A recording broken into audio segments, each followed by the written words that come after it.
waxaad ku soo dhawaataan barnaamijkeennii xog waran oo aynu ku eegi doonno hadal ka soo yeedhay la taliya amniga Soomaaliya ee wakhtigii madaxweyne Farmaajo oo si cad u taageeray kooxda Al-Shabaab isagoo wareysi siinaya laanta BBC-da. Cabdi Saciid Muuse oo mar soo noqday wasiirka arrimaha dibadda Soomaaliya ayaa ku eedeeyay dowladda Xasan Sheikh inay ku fashilantay in ay joojiso heshiiska isfaham ee dhex maray dowladaha Somaliland iyo Itoobiya. waxaanu sarkaalkani sheegay in Abiy Ahmed uu fulinayo heshiiskaasi. taa beddelkeedana waxa uu soo qaatay in kooxda Al-Shabaab lagu wareejiyo maamulka Soomaaliya.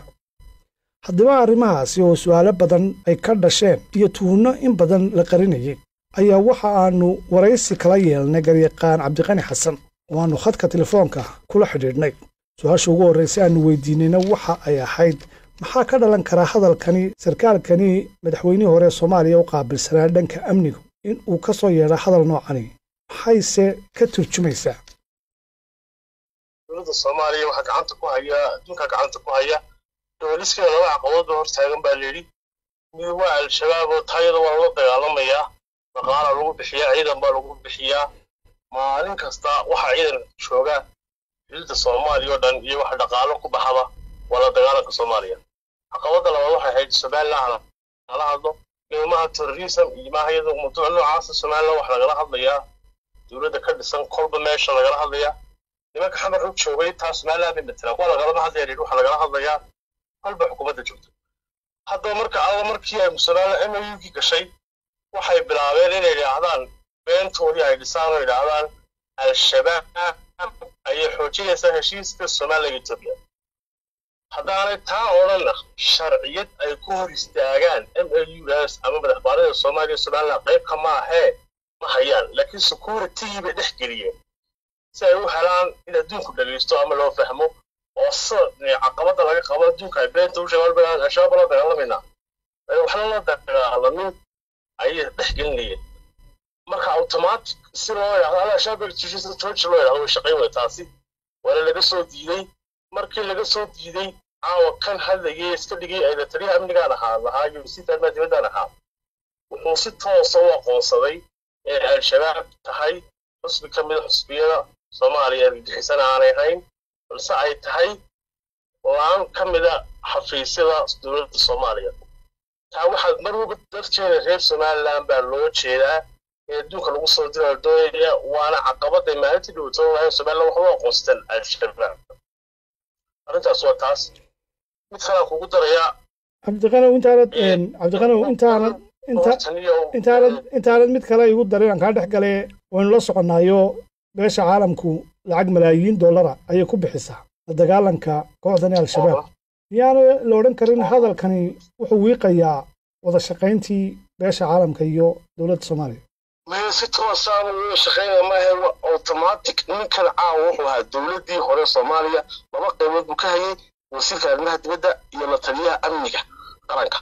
marka waa laba boos oo weyn xogo badan buu hayaa automatic wuxuu cadeeyay in Xasan Sheikh Maxamuud ku fashilmay in Somaliland soo celiyo si toos ah wuxuu qorsheeyay Al-Shabaab أو هاوتم هذا ماشي وبناء. رخص هذا كلمة هذا الوين إثيوبيا نك إثيوبيا كدقيا إن أي عدد ترى على ما مجا أمحارة الاستعمال قالوا إثيوبيا قالوا لماها أمحارة لما هو مجا إثيوبيا أمحارة وقريب قليل كملا قليل دقي إثيوبيا الصومالي اللي مدهين قومية السدحات إثيوبيا بدو الصومالي وحكبنا نقول وعرمو أمحارة قبيل كذا قومية السدحات إثيوبيا دكتور والصومالي مرة بو حتى ما قوي اللي راهو أمحارة لا أرسم بوجسو تلوالي كانوا عن قوة دار إثيوبيا لا باتشلا تكلم واحد ماشي مرة بو كتير إثيوبيا أي ما تستوي اللي كل يهين وكيش أنا يطلع يودع وذين الحين قالوا ويانا الشباب كارين نجا قبطان هذا نوصل يا بيدمين تكقع بين دول إثيوبيا أي حمر بديك جيسي يجي كعلم سهل نجا قبطوا على الشباب ما لو صابت الله قوسنا الشباب وحاسنين سمعنا إيو ما دام يطلع هاي أفكي يقول أدون كفهني إيه الشباب تكون على عليا حاسس الشيخ محمود فرقه كل شيء حي وعلى هذا أقدره استعماره أدون كل وجه سكورتي كسر كبر كبر ولا الشيخ محمود يرتب وقت الشباب كان علم سهل وأنا والله هذا ردي مقاربه أنت أصبحت هولا واتاي xasan sheekh maxamuud waxa uu hore u sheegay in haddii heshiiskan isfahmee somalilan iyo etoobiya dhex maray la hirgeliyo ay al-shabaab xoogaysanayso la taliyahan amnigii horena waa kan caawa ka dhawaajiyey hadalkan kale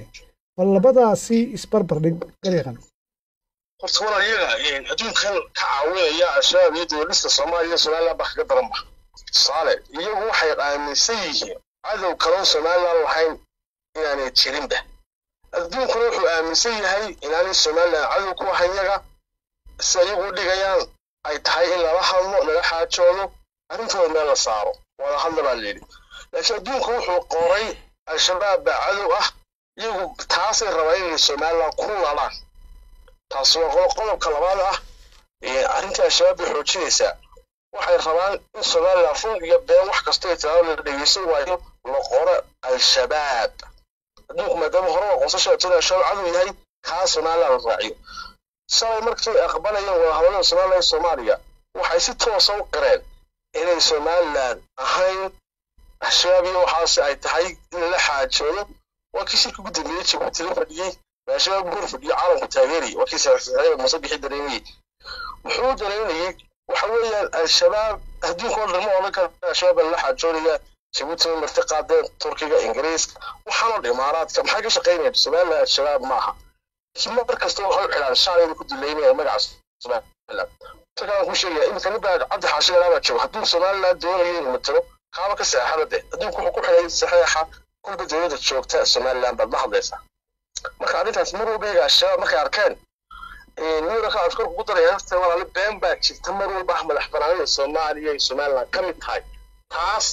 ayuunbaa lagu soo celin karaa somaliland taa markay sharciyadii u waayeen ay arkeen inaanay somaliland ka mid ahayn territory of soomaaliya aanay ka mid ahayn waxay isleeyihiin been kala abuura haddii sharcigiina sabtoo mar walba waxay ogtay inay fashilantay arrintii wada jeen territory of soomaaliya somaliland ka mid kuma jirto madax banaanida somaliland qayb ka maaha dhulka soomaaliya qayb ka maaha dowladana somalilandna dhulkaas 16 juun dowladdii madaxbanida qaadatay in dowladda muuse bixi ka taliso isagaa jabuuti kula hadlayo aqoonsanaa lahaa igala xaajood waxaa jiray dhowaan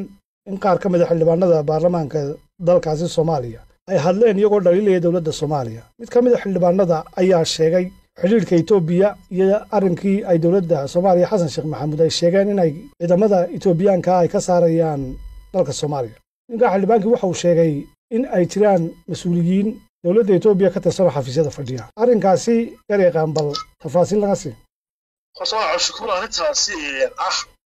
xamse cabdi barre uu xildhibaanka ofkiis ku celiyay xamse cabdi barre waxa weeyaan muwaadin ma aha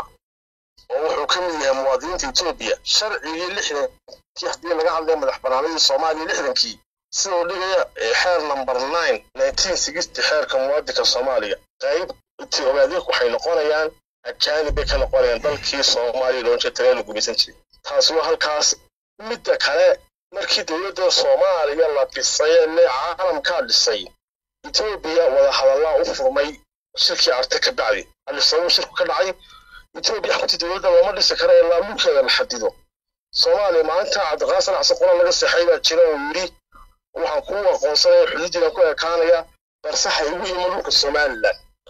taas ayay mar walba xasan sheekh maxamuud afka soo marin kari laayahay oo shayga etoobiya la galnay heshiis ah inaan somaliland iska qaado etoobiya loo aamusto kiiba lagaga baxday baa la qarinayaa mar walba hadduu yaa madax banaanida soomaaliya dhul ahaan iyo dad ahaanba waa la garanayaa xeerka muwaadinka soomaaliya kuma jiraan dhulbahanta kuma jiro warsangeli kuma jiro ogaadeen kuma jiro inta u ah muwaadinka waa majeerteen iyo qolada la yidhaahdo mareexaanka iyo hawiyaha iyo intii kala soo raacdo xeerkoodii muwaadinka ku taalo la garanayo markaa xildhibaankani waxa uu jeeday ra'iisul wasaaraha soomaaliya xalalka wasaaraha soomaaliya si toos ugu socon waa jaani dalkii soomaaliya madax banaanida qaatay 6 Julaay ma aha muwaadin sida xeer number 9 1960 wuxuu la mid yahay cali khaliifkii shalay laga soo yiri soomaaliya ee lagu yiri xagga qabo ilaa hadda aan uga noqon karin dhulbahantii warsangeli aan uga noqon karin madax uga noqon karin Soomaaliya mariisaan dhammaan isaaqoo qalab noqon karin ba ama wuxuu noqon karin mariisaan xamarkan oo Soomaaliya ka noqon karin ayuu xamse cabdi barre u mid yahay waa tahay gariiqan su-aasha ugu dambaysa hadalkan markaad eegto ka soo yeedhay madaxda Soomaaliya ay kaga hadlayaan muddooyinkii u dambeeyay Xasan Sheekhna ugu horreeyay inaan heshiiskaasi safgarad ee Soomaaliland iyo Itoobiya dhex maray sheegayaan in ay ku fashilmeen oo cidba cid gaar ah ay ku eedeynayso arrintaasi waxay u muuqataa waa dhisitaas ugu fashilmeen oo shirku dambeeyay Turkiga waa ku fashilmeen Itoobiya horta ila maxamed kaleeyay anaga loo kaalay iyo mawduuca ka hadlay Itoobiya way talay Itoobiya loo shaqeeyo way dhex joogtay ama tabeelo ka qaxan Itoobiya waxay ku qanacday dhulka Soomaaliland madaxweynaha hoteelada turmada ka taliyo muusiga la xaajoodan oo ku heshiiska wada galay Soomaaliya si kasta cid kasta ugu yeelay tiraahdo heshiiska ka noqotay Itoobiya kama noqon Itoobiya kale madaxweynaha Soomaaliya Soomaaliland ma soo gasho shirku dambeeyay Turkiga qabtay waxaan ku taalo waxaan kala xaajooday taalo waxa weeye sababtoo ah madaxweynaha Soomaaliland ma soo gasho hadal u dambeeyay Abiy Ahmed uu ka jeediyay baarlamaanka Itoobiya wuxuu yiri madaxweynaha Soomaaliya kuma haysano ma baxad gudbeyno taasi dad taasi aan ka dhaxgal Cabdiqanawe dad badan baa taasi tuun ka muujiyay oo aaminsan in uu ka hadlay madaxweynaha Soomaaliya mar haddii uu soo hada qaaday ilaa Soomaaliland ay ku jirto arrintaasi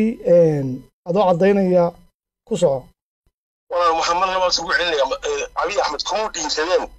isagoo lagu eedeeyay inuu madaxweynaha Soomaaliya ku xadgudbo ku dhiiray madaxweynaha Soomaaliya ma haystano waxa uu og yahay arrinta wuxuu ku madaxweynaha Soomaaliya heshiiska Soomaaliya la galay ku xadgudbayo kaas hadalkaas uu cad yahay mar walba Soomaaliland dhulkeedu waa madaxweynaha gaar ah madaxweynaha Soomaaliya ma soo gasho waxaana ku cadeynaysa labadii xaflad ugu dambeysay kala qabtay labada madaxweynaha gaali ma July hayd talabaad kale nin baa ka soo jawaabay kuwii loo magacaabay Faisal Fawzi xaleeyay ninka dadku haday daawo si toos ah cadeynay markuu Abiy Ahmed leeyahay madaxweynaha Soomaaliya kamina markuu leeyahay ma wuxuu leeyahay dhulkan ma soo gasho leeyahay Abiy Ahmed leeyahay taaba loo geeyay Itoobiya loo ogtahay adduunkuna uu ogaaday madaxweynaha Soomaaliya ma soo gasho madaxweynaha Soomaaliya kama ninka Faisal waxa ku eedeeyay inuu basaas yahay Itoobiyana Faisal waa ninka ugu magacaabay madaxweynaha Soomaaliya ilaaliyo Xasan Sheekh Maxamuud ilaa hadda guddiga ka mid yahay wuxuu si toos ah sheegay Abiy Ahmed anaguna waalaya ma soo qorsan buri markuu leeyahay madaxweynaha Soomaaliya ka mid ah Soomaaliya markuu leeyahay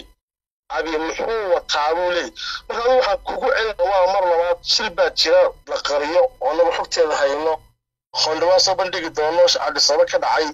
horta inta dawladda aan laga hadlin dawladdu xasan waxay maamultay tiriga waa la yaqaanaa madaxbanaanidiisa ku cadahay